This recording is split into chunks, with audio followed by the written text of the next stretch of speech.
Welcome to Kenya, a land of rich culture and diverse ethnic groups.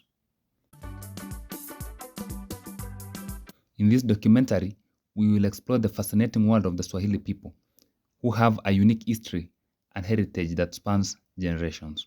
Join us as we delve into the traditions, language, and way of life of the Swahili of East Africa. The Swahili people are known for their rich cultural heritage, which has been shaped by centuries of trade, migration, and intermarriage. Their ancestors were skilled seafarers and traders who traveled along the East African coast, establishing thriving trade networks with the Arab, Indian, and Chinese merchants. The Swahili came from people called the Wangozi, who migrated from Shungwaya, north of River Tana. They settled in the present-day Lamu County in Kenya and gradually moved southwards along the coasts and islands of Kenya, Somalia, Tanzania, Mozambique, and Comoros. These people did not identify themselves collectively as the Swahili, but by their geographical locations. For example, Wapate, Waamu, Wapemba, Wachangamwe, Wakilindini, Watangana, Wamvita, Wakilifi, Wamtwapa, Washaka, Wagunya or Wabajuni, Wakatwa, Wafaza, Wajomvu or the Wajunda, and others. They formed city-states during their migration, such as Pate, Malindi, Mombasa, Lamu, and Gede, all governed by a group of local nobility who were selected by birth or by qualifications. The Swahili language spread inwards and is the lingua franca for Eastern Africa. The Swahili in the city-states shared the culture and the language, although they had different dialects. The Swahili language, also known as Kiswahili, is a unique blend of Bantu, Arabic, and other foreign languages, reflecting the rich cultural and exchange that took place along the East African coast. Swahili language is Kenya's national language, with other countries in the African Great Lakes region adopting the language.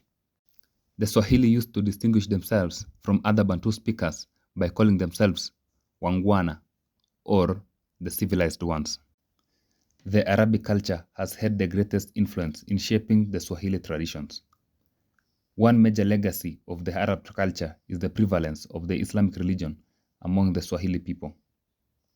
Islamic traditions govern nearly every aspect of the Swahili tribe's culture, including food, clothing, and lifestyle.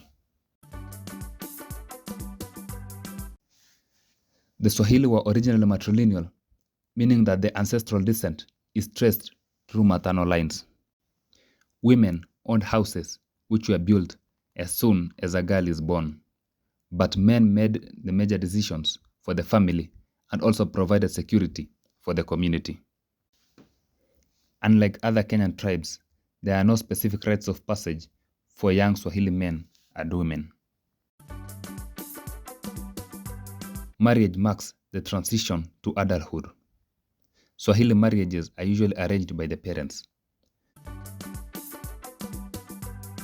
Although the bride's parents will normally choose a groom for their daughter, she has the right to refuse her parents' choice and select her own groom.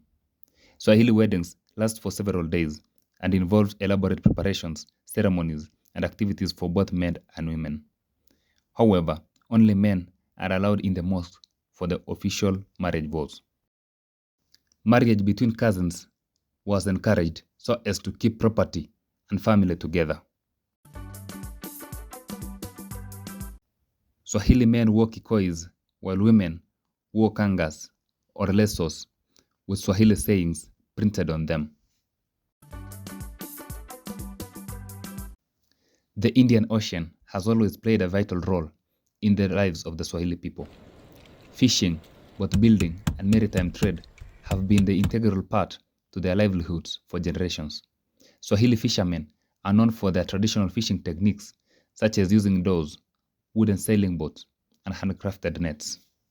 The economy of the Swahili relied majorly on trade, agriculture, and fishing. Women involved themselves in basketry. They used cowrie shells as currency.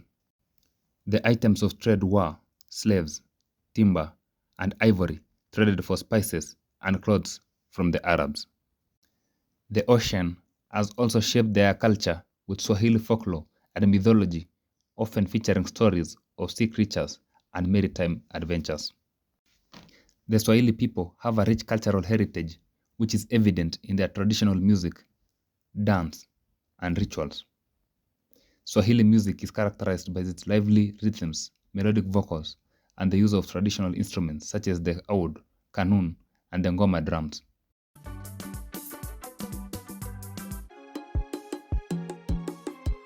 Swahili dance is also known for its intricate movements and colorful costumes, often accompanied by rhythmic clapping and chanting.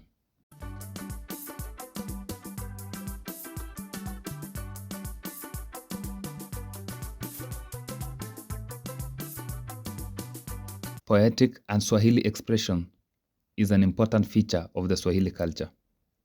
Poets, the greatest of which are called malenga, are held in high esteem. Subira ina malipo toka kwa Mola Rabana. Wala usikate tamaa na usijihisi dhaifu, maana ya uhalisia ya ukaribu ni upotofu. Subira yake mtume kupigwa mawe twaifu ndio iliyopelekea leo wengi waongofu. Hii dunia ni mapito tu, ulimwenguni si petu. Swahili music, taarab, is poetically very rich. The traditional taarab rhythm is a slow beat that borrows heavily from Indian and Arabic melody.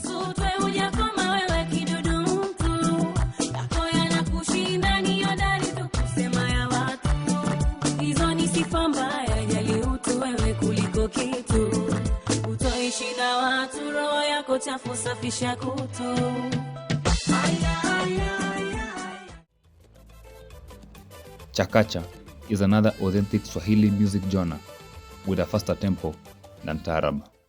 Ulisema ati sina pesa, ulisema ati sitoweza, ukaniwacha nenda peke yangu.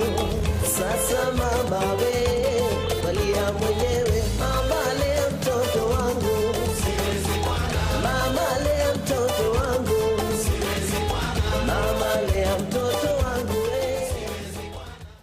Swahili art is magnificently expressed in the design of carpets, rugs, porcelain, and jewelry, all of which reflect some Asian influence.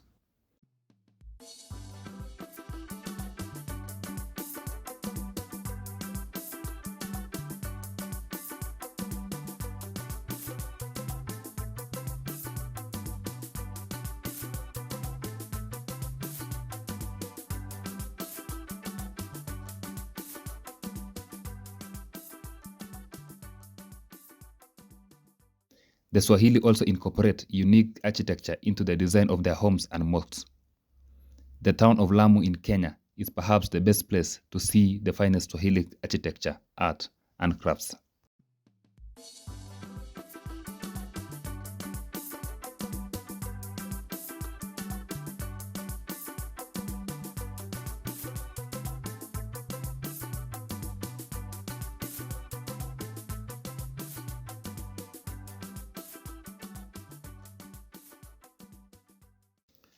The Swahili cuisine is a tantalizing blend of flavors and spices influenced by the diverse cultural influences along the coast.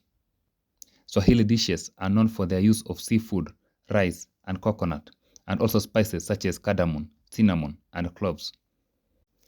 The Swahili people, they create pride in their culinary traditions, which are often passed down through generations.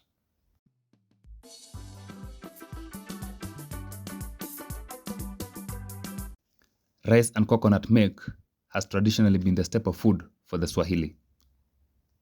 A large aluminium plate called sinia was used for serving the food and for communal heating.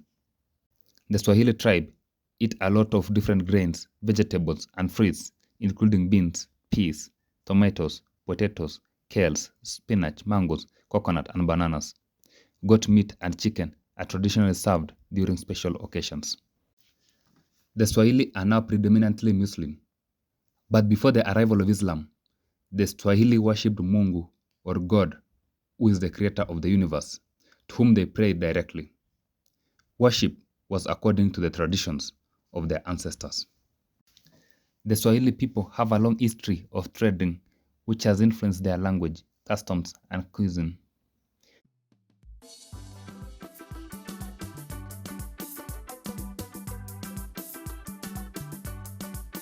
Despite the challenges of modernization, the Swahili people continue to preserve their rich cultural heritage, passing down their traditions, language, and customs to future generations. Swahili families place great importance on teaching their children the importance of Swahili language as well as cultural practices.